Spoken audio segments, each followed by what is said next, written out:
राज्याच्या राजकारणामध्ये वेगवेगळ्या गोष्टी घडत आहे. राज्याच्या राजकारणात कुणाचा पराभव झाला तर कुणाचा विजय झाला. महायुती विरुद्ध महाविकास आघाडीचा सामना झाला.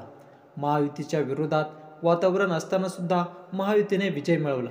प्रत्येक सर्वेमध्ये पोलमध्ये महाविकास आघाडी आघाडीवर होती. मात्र अचानकपणे या ठिकाणी निकाल आले आणि सर्वांना आश्चर्याचा धक्काच बसला. या ठिकाणी मनसेचा सुपडा साफ झाला तर ठाकरेंचे या ठिकाणी आमदार निवडून येतील असा अंदाज असताना या ठिकाणी केवळ उद्धव ठाकरेंचे 20 आमदार निवडून आले. तर दुसरीकडे अजित पवार यांच्या पक्षाचं या ठिकाणी शरद पवारांची हवा असताना त्यांच्याही पक्षाला जास्त जागा मिळाल्या आणि राज्यामध्ये एकच कल्लोळ झाला, EVM घोटाळा. याविरुद्ध याचिका देखील पडल्या.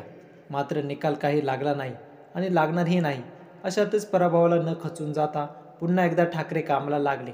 प्रत्येक शिवसैनिक कामाला पुन्हा नव्या जोमाने लागला आणि याच ठिकाणी लोकसभेनंतर महायुतीचा जो विजय झाला, महाविकास आघाडीला पराभूत करून विधानसभेत सरकार स्थापन झाले आणि ठाकरेंची शिवसैनिक कामाला लागले. शिवसैनिक हा शिवसैनिकच असतो. यांच्यासाठी पराभव हा नवीन नाही, असं पक्षप्रमुख उद्धव ठाकरे यांनी शिवसैनिकांना संबोधताना सांगितले. आणि अशातच शहापूर तालुक्यातील महत्त्वाची ग्रामपंचायत म्हणजे चेरपुरी बामणे ग्रामपंचायत या ठिकाणी निवडणूक पार पडली.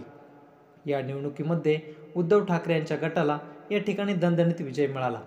लोकसभेला विजय मिळवला, विधानसभेला पराभव झाला आणि आता पुन्हा एकदा गावागावातून शिवसैनिक हा कामाला लागलेला दिसत आहे. यामुळे आता या ग्रामपंचायतीवर देखील ठाकरेंनी भगवा फडकवलेला पाहायला मिळाला आहे. पहिला विजय या निवडणुकीत बॅलेट पेपरवर पाहायला मिळाला. EVM विरोधात वातावरण असताना हा ठाकरेंनी पहिला विजय मिळवल्याने या गावातील नेत्याला मातोश्रीने बोलावणं पाठवलं आहे. याबाबत काय वाटतंय कमेंट करून नक्की कळवा.